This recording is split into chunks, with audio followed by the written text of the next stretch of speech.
Di negeri ini, nilai ujian kerap menjadi satu-satunya ukuran keberhasilan pendidikan. Murid yang mendapat nilai tinggi dianggap pintar, yang nilainya rendah dianggap bodoh. Bahkan keputusan kenaikan kelas, kelulusan, hingga masa depan anak ditentukan oleh angka. Tidak heran jika sistem pendidikan kita makin terasa seperti pabrik, mencetak murid seragam, bukan menumbuhkan manusia merdeka. Namun, benarkah nilai adalah segalanya? Banyak fakta menunjukkan sebaliknya. Di berbagai sekolah, kita mengenal anak-anak yang rajin, tak pernah bolos, nilai rapor tinggi, tetapi saat ini hidup dalam tekanan, bingung mengambil keputusan, dan gagal menghadapi dunia nyata. Sebaliknya, teman-teman yang dulu dicap nakal, sering bolos, bahkan dianggap pengganggu, kini justru menjadi pengusaha sukses, kreator digital, tokoh masyarakat, bahkan pemimpin komunitas. Apa yang salah? Jawabannya, sistem pendidikan kita terlalu menekankan hasil, dan lupa pada prosesnya. Kebanyakan guru dan orang tua terhipnotis oleh angka, seolah-olah ujian adalah satu-satunya tolak ukur kecerdasan dan masa depan. Bahkan Undang-Undang Sistem Pendidikan Nasional UNU 20 tahun 2003 pun pernah menjadi dasar kuat bagi pelaksanaan ujian nasional UN sebagai penentu utama kelulusan sebelum akhirnya dihapus pada tahun 2021.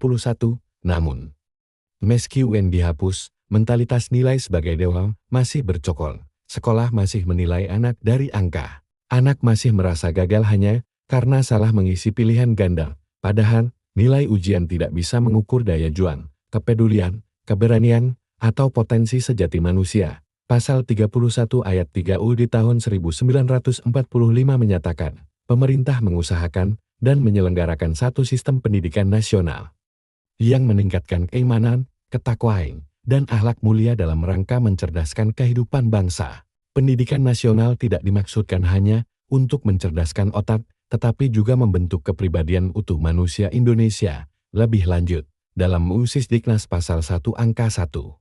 Pendidikan diartikan sebagai usaha sadar dan terencana untuk mewujudkan suasana belajar dan proses pembelajaran, agar peserta didik secara aktif mengembangkan potensi dirinya. Artinya, pendidikan sejati adalah proses menumbuhkan, bukan sekadar mengukur. Salah satu tujuan dibentuknya Negara Republik Indonesia tertuang jelas dalam pembukaan OUD di tahun 1945 alinea keempat, mencerdaskan kehidupan bangsa dan ikut melaksanakan ketertiban dunia.